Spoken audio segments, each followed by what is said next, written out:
Doctor Ayub साहब, सदर piece party, वो प्रत्याशी विधानसभा खलीलाबाद, मोहतरम जनाब अख्तरुल ईमान साहब, विधायक बिहार प्रदेश, वो सदर बिहार मजलिस इत्तेहादुल मुस्लिमीन,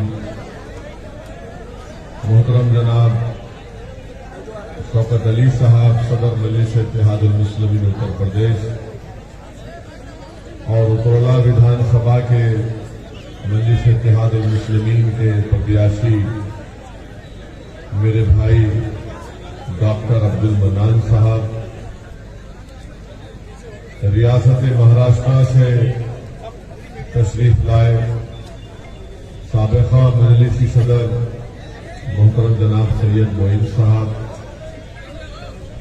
तेलंगाना रियासत से तशरीफ लाए तमाम मौजूद अरकान बल्दिया, मंच पर बैठे हुए मेरे तमाम मजलिसी रुतबा साथी, मैं सबसे पहले आप तमाम का बेहद शुक्रिया अदा करता हूं कि आपने अपना कीमती वक्त निकालकर आज की इस मीटिंग में शिरकत की और इतनी बड़ी तादाद में आपका अल्हम्दुलिल्लाह यहां पर जमा होना इस बात का पैगाम देता है कि आप तमाम ने 3 मार्च के दिन ये फैसला ले लिया कि उत्तरला विधानसभा से आपका आइंदा विधायक डॉक्टर अब्दुल मन्नान होंगे इंशाअल्लाह।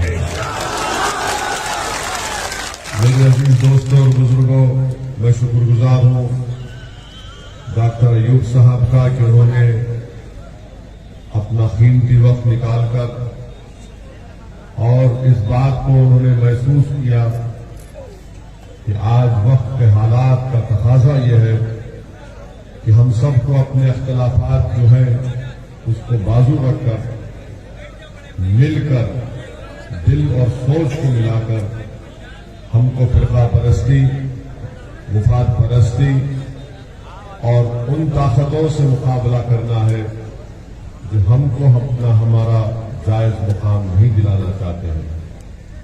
मेरे अजीज दोस्तों और बुजुर्गों, मजलिस इत्तेहादुल मुस्लिमीन की लड़ाई 65 साल से हमेशा हिस्सेदारी की लड़ाई लड़ी है।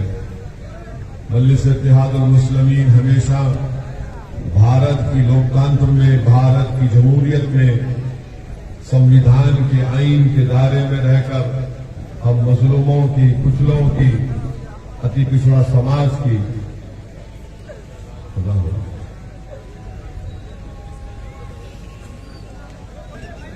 मैं आपको ये बता रहा था कि 65 साल से मजलिस इत्तेहादुल मुस्लिमीन का सियासी सफर यही रहा कि भारत के संविधान और आईन के दायरे में रहकर मुस्लिमों की आवाज को बुलंद किया जाए, उनका जायज मुकाम उनको दिलाया जाए और उनको हिस्सेदारी की लड़ाई में उनको उनका हिस्सा मिले। मेरे अजीज दोस्तों और बुजुर्गों, असदुद्दीन ओवैसी कोई आलाजाद के या कोई नवाब खानदान से निकलकर नहीं आया आपके दरमियान में। मेरे बुजुर्ग, मेरे आबा अजदाद ने मेहनत की, जुस्तजू की, आम आदमियों की तरह अपनी जिंदगी गुजारी और अल्हम्दुलिल्लाह उन लोगों का तकवा, उनकी परहेजगारी हमारे बुजुर्गों की थी कि आज अल्लाह सुब्हानहू व तआला ने आप तमाम की दुआओं और आशीर्वाद की वजह से असदुद्दीन ओवैसी को यहां तक लाकर खड़ा किया। मेरे अजीज दोस्तों और बुजुर्गों, मगर एक बात मैं आपको बताना जरूरी समझता हूं कि मैं हैदराबाद पार्लियामेंट का सांसद हूं। हमारे 7 अरकान असेंबली तेलंगाना प्रदेश हैदराबाद में है। हमने अपने 65 साल की सियासी सफर में अब तक सत्ता में हमारा कोई मंत्री नहीं बना, हमारा कोई मंत्री नहीं बना, क्योंकि हर कोई आपसे आकर कहता है कि जब इलेक्शन जीतोगे तो मंत्री बनोगे या सत्ता में आओगे, मगर हम आपको बता रहे हैं कि सियासी ताकत क्या होती है। हमारे 7 विधायक हैं, 1 MP है, हैदराबाद में 44 हमारे कॉरपोरेटर हैं। हमने अपने क्षेत्र में एक असेंबली कॉन्स्टिट्यूंसी में, एक विधानसभा में, सिर्फ एक विधानसभा में हमने अपने एमपी लैंड फंड से 10 करोड़ की लागत से बच्चियों के लिए जूनियर डिग्री कॉलेज की बिल्डिंग बनाई। उसमें लड़कियां हिजाब भी पहनती हैं, नहीं भी पहनती हैं, वहां पर काम हो रहा है। 1.5-2 महीना पहले हमने वहां के कॉरपोरेटर नसीर साहब यहां पर उतरना में आपके दरमियान में उनसे पूछ लीजिए। हल्के असेंबली कारवान में हमने सरकार के पास बैठकर सिर्फ एक विधानसभा में हमने 290 करोड़ की ड्रेनेज लाइन मंजूर करवाई। सिर्फ एक विधानसभा की मिसाल दे रहा हूं, 290 करोड़ की ड्रेनेज लाइन मंजूर करवाई। हमारे भाई अकबरुद्दीन ओवैसी की विधानसभा चंद्रायन गुट्टे में, वहां पर उन्होंने कहा कि मेरे पास भी 300 करोड़ की सीवेज लाइन मंजूर करवाइए। हम मिनिस्टर से जाकर बात किए, उन्होंने उनसे कहा कि असद भाई, जो हमारे मिनिस्टर का नाम केटी रामाराव है, केटीआर ने कहा कि असद भाई 1 महीने का टाइम दो, मैं चंद्रायन गुट्टे में भी 300 करोड़ की सीवेज लाइन मंजूर करवाऊंगा। मेरे अजीज दोस्तों और बुजुर्गों, न सिर्फ ये बल्कि मजलिस ने हैदराबाद में हमारे बुजुर्गों ने, हमने कुछ नहीं किया, हमारे बुजुर्गों ने medical college, engineering college, MBA, MCA college, school of nursing और 2-2 दवाखाने हम लोग चलाते हैं। कम से कम पैसों में वहां पर गरीबों का इलाज होता है। मेरे भाई, ये कोई हम किसी से पैसा नहीं लिए, बल्कि आपने जो हमको वोट डालकर ताकतवर बनाया, तो हम उस ताकत का इस्तेमाल आपके लिए किए और ये तमाम इदारों को कायम किया। ये हमारे इदारे नहीं है, हमारे जाति नहीं है, और अल्लाह बेहतर जानता है कि इसमें से एक पैसा भी हम नहीं लेते। एक ट्रस्ट है, वो एक ट्रस्ट चलाता है। हम मर जाएंगे, हम जमीन की गिजा बन जाएंगे, मगर इंशाअल्लाह इदारे सुबह क़यामत तक आबाद और शादाब रहेंगे। ये मजलिस ने काम किया। और फिर आपको एक और मिसाल देते हैं, कोविड की दूसरी वेव में पिछले साल जून, जुलाई, अगस्त में आप अंदाजा नहीं कर सकते कि हमको दिन में कई फोन आते थे बच्चों के।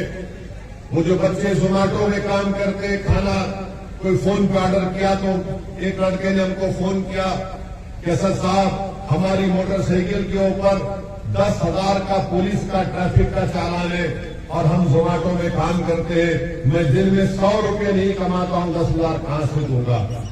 मैं कोई एहसान जतलाने के लिए नहीं कह रहा हूं। मैंने फौरन मजलिस की तरफ जिम्मेदारों को फोन किया और उस मुतालिका वहां के कॉरपोरेटर को, मजलिस के सदर को कहा कि भाई ये गरीब बच्चा है, इसका इंतजाम करो। 1.5 घंटे के अंदर उसका जो ट्रैफिक का चालान था 10,000 रुपये दिए। वो बच्चा खुशी से पूरा कोविड में काम करता रहा, कुछ कमा दिया। फिर कोविड में सुनिए अभी अरे इनको जिताओ जिंदाबाद हम भी बोलेंगे। और फरीदाबाद से डॉक्टर अय्यूब को।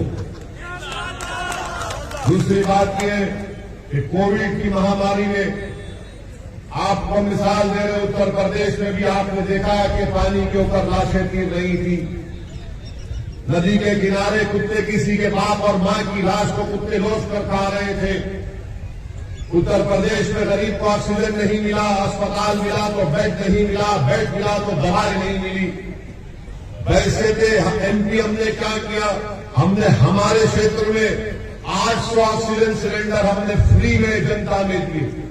800 ऑक्सीजन सिलेंडर, और एक कोविड पेशेंट को एक सिलेंडर काफी नहीं होता, कम से कम उसको सेहत होने तक 7 या 8 सिलेंडर उसको हम लोग फ्री में रिफिल करा के दिए। मैंने बाहर से, बर्तानिया से 80 ऑक्सीजन कॉन्सेंट्रेटर मंगवाया। और न सिर्फ हैदराबाद बल्कि अख्तरुल ईमान साहब हमारे बिहार प्रदेश के सदर बैठे, आप पूछ लीजिए। हमने अख्तर भाई के पास भी ऑक्सीजन कॉन्सेंट्रेटर भिजाए। अख्तर भाई जो बिहार का, भारत का जिस तरह पसमानदा इलाका सीमांचल है, सीमांचल की जनता को हम सलाम करते हैं कि उन्होंने हमारे 5 विधायक को कामयाब किया। हमने कहा अख्तर भाई, आज वहां की जनता परेशान है, बिहार की सरकार दरमियान में, तो ऑक्सीजन कॉन्सेंट्रेटर बिहार को भिजाए। बिहार को भी हमारे हर एमएलए को 2-2 ऑक्सीजन कंसंट्रेटर दे के रखिए, अस्पताल में दीजिए। बड़ा काम नहीं किया, मगर हमारी अखलाकी जिम्मेदारी थी कि हमारा विधायक जीता, बिहार से 5 विधायक जीते, औरंगाबाद से हमारा एमपी जीता, धूलिया महाराष्ट्र में और मालेगांव में मुफ्ती साहब हमारे एमएलए, हमने औरंगाबाद और मालेगांव धूलिया को भी ऑक्सीजन कंसंट्रेटर दिया। बताओ कोई सियासी राजनेता, कोई पार्टी इस तरह का काम किया कोविड के सेकेंड वेव में? हमारे मजलिस के हैदराबाद के जिम्मेदार अपनी जान को जोखिम में डालकर कोविड के मरीजों के पास ऑक्सीजन सिलेंडर ला कर देते थे, घर पर ला कर देते थे, उसको फोन करते थे हमको कि हमारे को सिलेंडर की जरूरत है। रात के 2-2 बजे, सुबह 3 बजे फोन आता कि बेड नहीं मिल रहा, हमारे लोग दौड़ते थे मजलिस के जिम्मेदार अपनी जान की परवाह किए बगैर। ये मजलिस का तरीका है काम करने का। आप अगर यहां पर डॉक्टर मन्नान को अपना विधायक बनाएंगे, हम आपसे वादा कर रहे हैं कि ना सिर्फ डॉक्टर मन्नान बल्कि सऊदी ओवैसी भी इस उतला विधानसभा में आपके दरमियान में रहकर आपकी तकलीफ को दूर करने का काम करेंगे। मैं कोई आसमान से तारे तोड़कर लाने का वादा नहीं कर रहा हूं। जो अल्लाह ने मुझे इज्जत दी, मुकाम दिया, इसीलिए दिया कि मैं गरीब और मजलूमों का साथ दूं, और हम वो काम करते रहेंगे। आपको एक और सियासी ताकत का बताता हूं। अख्तर भाई बैठे हुए हमारे प्रदेश बिहार के सदर, जनता दल का नीतीश कुमार की पार्टी का एक मेंबर, उसको लोग गुंडाई लोग पकड़कर उसकी जान ले लिए। पूरी ऐवान असेंबली को अख्तर अली मान हिलाकर रख दिया, उसके घर को गए, उस पीड़ित परिवार के घर को गए, उसके घर वालों से मिला, उसकी बेवा को अख्तर अली मान ने बाजू बिठाकर सरकार से ये मुतालबा किया कि मरने वाले को 1 करोड़ रुपया मिलना चाहिए। मरने वाला तो नीतीश कुमार चीफ मिनिस्टर की पार्टी का था। नीतीश कुमार की सरकार बिहार में एनपीआर एनआरसी को पिछले दरवाजे से लाना चाहती थी, तो मजलिस इत्तेहादुल मुस्लिमीन का विधायक बिहार की विधानसभा में खड़े होकर वहां की सरकार को कह दिया अगर एनपीआर एनआरसी बिहार में शुरू होगा तो अख्तर अली मान पूरे पटना को जनता से भर देगा, ये काम हम बर्दाश्त नहीं करेंगे। लोग बोलते कि तुम्हारे 5 विधायक जीते बिहार से, तुम सत्ता में नहीं हो। मैं आज चैलेंज के साथ कहता हूं कि जिन विधानसभा से मजलिस के 5 विधायक जीते, जहां वर्षों से गांव में काम नहीं हो रहा था, आज वहां पर विकास का काम हो रहा है, जनता खुश है वहां पर। तो ये हमेशा बोल रहा है कि सत्ता मिलेगी। सत्ता जब मिलती है ना किसी को, तो उसकी जेब मोटी होती है, गरीब का फायदा नहीं होता। सत्ता जब आप देते हैं तो उसमें काबिलियत होनी चाहिए कि लड़कर काम कराया जाए। बैठ जाए जाकर एसडीएम के पास, डीएम के पास, एसपी के पास, कि या तो मुझे तुम जेल में डालो या गरीब से इंसाफ करो। ये काम मजलिस करके आई और करेंगे तो में भी इंशाअल्लाह ताला। मेरे अजीज दोस्तों और बुजुर्गों, अब फिर हमारे ये जो समाजवादी के लोग, बसपा के, कांग्रेस के लोग बोलते कि बताओ डॉक्टर मन्नान और ओवैसी का क्या मामला है। अरे मैं तुमको आज की सभा में खड़े होकर कह रहा हूं, बताओ अखिलेश और कांग्रेस के लीडर राहुल गांधी कौन से खानका के शेख के मुरीद है? बताओ। अखिलेश यादव और राहुल गांधी कौन से खानका के शेख के मुरीद है? और वो जो बसपा की मैडम है वो कौन सी पिलानी मां है? याद रखो, अगर तुम बोलना शुरू करोगे तुम्हारी जबान बहुत लंबी है, बहुत बोल देंगे, पूरा शीशा खोल देंगे तुम्हारा। अगर तुम बात करते हो तसव्वुफ की तो सुनो। तसव्वुफ के माने जुनैद बगदादी रहमतुल्लाह ने बताए थे कि तसव्वुफ वो है, सूफी वो है जो दुनिया में मर चुका और अल्लाह के लिए जिंदा हो। वो सबक हमने खानकाह से सीखा, अब हमको सबक सिखाएंगे, आप बताएंगे हमको। तो बताओ फिर तुम जिस पार्टी की तारीफ कर रहे हो कौन सी खानकाह का शेख है? डॉक्टर मन्नान है, डॉक्टर है, इंसान है, तड़प रखता है आपके लिए। मेरे अजीज दोस्तों और बुजुर्गों, ये बात को आपको समझना है। और हम यहां के साबिका विधायक अनवर हाशमी साहब के लिए हम दुआ करते हैं कि अल्लाह सुब्हानहू व तआला उनको सेहत दे और उनकी मसाइब और मुश्किलात में अल्लाह उनको राहत दे। वो हमारे पार्टी के नहीं है, मगर हम कैसे नाम भूल जाए। यही तो ओवैसी की लड़ाई है, यही तो हमारी सोच है, यही तो हम इसलिए हमको मतदान किया जाता है, झूठे ड्रामा करा दिए जाते हैं। मेरे भाई, औरंगाबाद में एमपी की सीट इम्तियाज जलील है। बोलते ये लोग क्या बोलते, ओवैसी आएगा तो बीजेपी भाजपा जीत जाएगी। अरे भाई, कहां जीतेगी? औरंगाबाद में 21 साल का शिवसेना का एमपी था। कितने साल का था? वो शिवसेना सेकुलर है। उसका एमपी को इम्तियाज जलील खड़ा हुआ तो औरंगाबाद की जनता को सलाम कि उन्होंने 21 साल के शिवसेना और भाजपा मिलकर लड़ रही थी 21 साल से। उसके एमपी को औरंगाबाद की जनता ने इम्तियाज जलील को अपना सांसद बनाया। कांग्रेस करी कुछ, महाराष्ट्र की सपा करी कुछ नहीं करी। इनको डर यही है कि ये बड़े बड़े किलों को तोड़कर आगे बढ़ रहा है, बड़े बड़ों को नीचा कर रहा है। मैं मजलूमों को कहना चाहता हूं, मैं बड़ों की फिक्र नहीं करता आया। मेरी आंखों में कमजोर, जो कमजोर है मेरी आंखों में मजबूत है। और बोलते क्या ये इश्क करता है? अरे दीवाने, मुझसे बड़ा कोई रसूल अल्लाह सल्लल्लाहु अलैहि वसल्लम का चाहने वाला नहीं होगा। ये तो उनका सत्ता है, क्रमकार है। ये तो उनका सत्ता है, क्रमकार है। और उन्हीं का कर्म होगा, उन्हीं की सिफात हो गई तो हम कामयाब होंगे सर के मैदान में। इस हमको सिखाएंगे आप? सारी दुनिया हमसे नफरत करती है, हमको ही सिखाएंगे। मजलिस का एक एक फर्क, मजलिस का एक एक रुकन आशिक रसूल भी है और गुलामान मुस्तफा की आल के आल का गुलाम है। और अगर तुम इस पर बहस करना चाह रहे, तुम नहीं बैठ पाओगे 10 मिनट के हमारे सामने, तो हम तुमसे पूछेंगे तो तुम जिस पार्टी की तारीफ कर रहे हो उसका नेता कौन सी खानखा का शेख है? हम तुमको बताएंगे हमारा शेख कौन है। मेरे अजीज दोस्तों और बुजुर्गों, क्या कहा था इकबाल ने इसके बारे में कि इसके मिदराब से नग़्मे तारे हयात, इससे नूर हयात, इससे नारे हयात। और क्या कहा था इकबाल ने कि बुझी इसकी आग तो अंधेर है, बुझी इसकी आग तो अंधेर है, मुसलमान नहीं खाक का ढेर है। हम तो इसकी बात करते और ये तमाम सपा बसपा कांग्रेस के लिए हम तो कहते हैं कि हम इनकी लैला हैं। ये पूरे हमारे पीछे पड़े रहते हैं दिन भर रात भर। रात में भी इनको ख्वाबों में नजर नहीं आते हैं। इसलिए हमारी गाड़ी पर गोलियां चलाई गई, 4-4 गोलियां हमारी गाड़ी पर चलाई गई।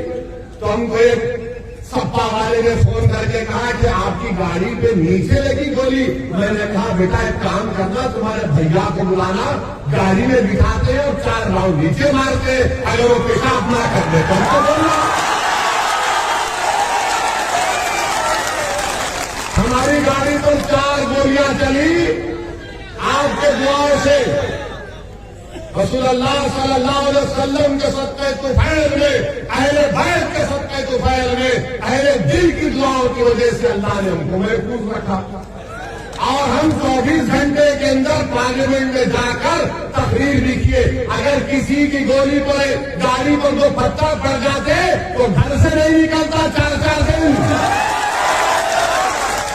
हमको कहते हमको सिक्योरिटी नहीं चाहिए, हमको नहीं चाहिए, हम जनता के दरमियान में रहेंगे। अमित शाह ने कहा जेड कैटेगरी ले लो ओवैसी जी। हमने कहा जेड कैटेगरी सिक्योरिटी नहीं चाहिए, हमको ए कैटेगरी का शहरी बनाओ, हमको बराबर लाओ, सबके बराबर करो। ये लड़ाई मजलिस इत्तेहादुल मुस्लिमीन की है। और आपके विधानसभा में हम रुक गए कज़ा के लिए। हाँ, एक रुक गए कज़ा के लिए, तुम जारी रखते हैं। आपको तुरला विधानसभा में रेलवे लाइन है? नहीं है, रेलवे लाइन नहीं है, नहीं है। हम जिम्मेदार है, डॉक्टर मन्नान जिम्मेदार है। डॉक्टर मन्नान ने कहा कि रेलवे लाइन मत डालो। ये डबल इंजन की सरकार मोदी योगी की भूल ही गई उत्तराला को, और यहां का बीजेपी का विधायक भी रेल की लाइन नहीं डाला, मगर बोला double engine double engine double engine. तुमने पूरे उत्तराला में रेलवे की लाइन नहीं डाली, डबल इंजन डबल इंजन। और फिर बोलते, मुख्यमंत्री बोलते, मैं मई जून में बर्फ डालूंगा। मुख्यमंत्री जी, मई जून में बर्फ मत लाओ। उत्तराला में तुमने कितने शिक्षा के स्कूल खोले बताओ?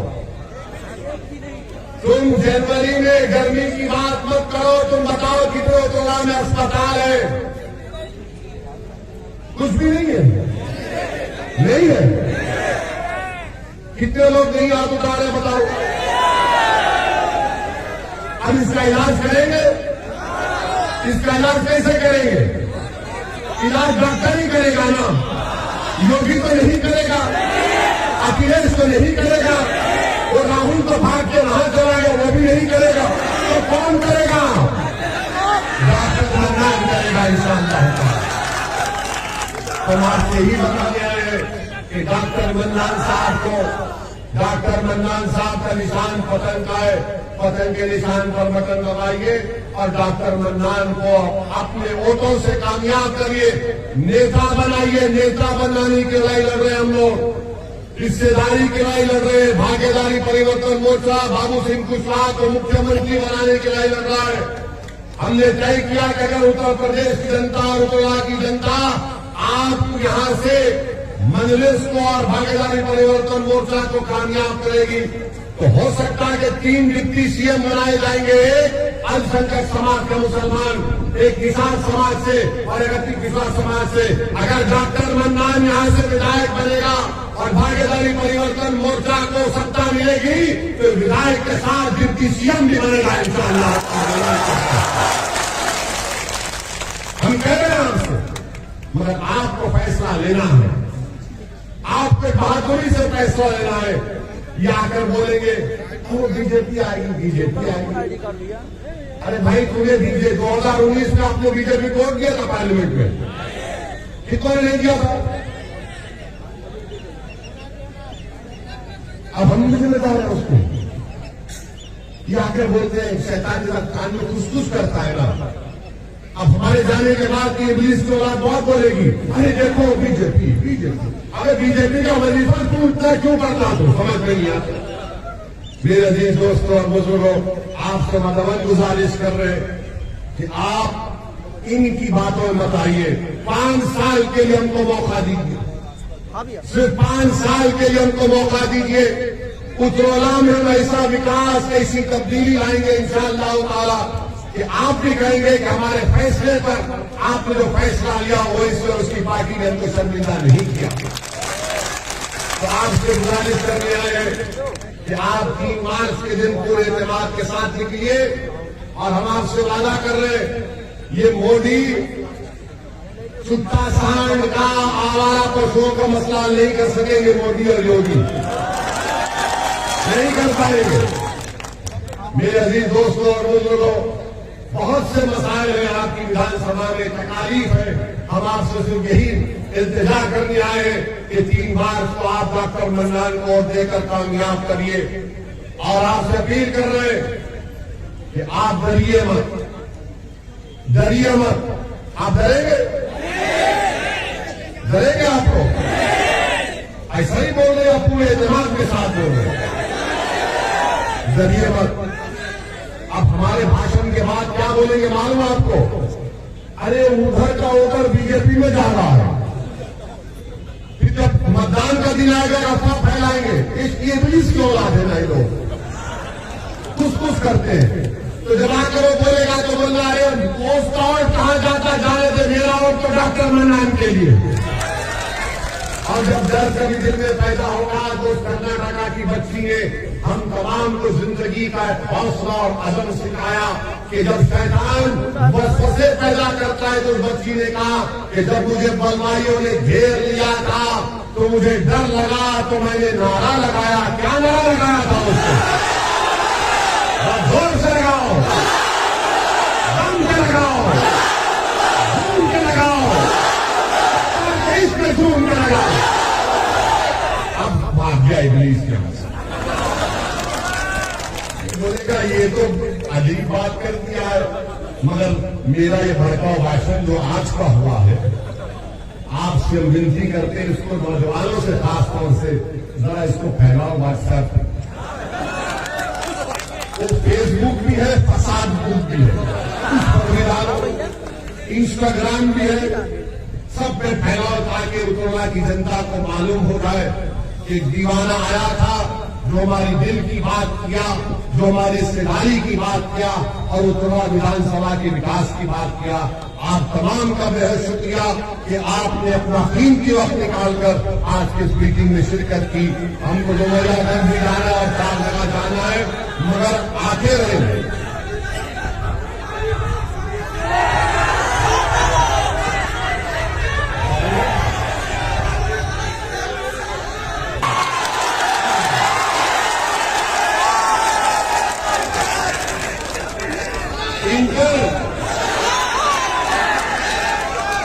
ये तो तुम लोग पूरे टनाटन हो।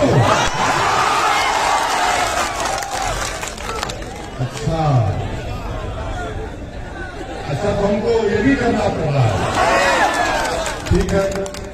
तो देश के गृह होम मिनिस्टर अमित शाह साहब उन्हीं का बोल रहे हैं, वो उत्तर प्रदेश को आए तो आकर उन्होंने कहा कि बीजेपी को खुदा न खास्ता सत्ता दोबारा मिलती है तो अमित शाह ने कहा कि मैं नौजवानों को पैगाम दे रहा हूं कि जो 12वीं के बाद इंटर में जाएंगे उनको क्या दिमाग है,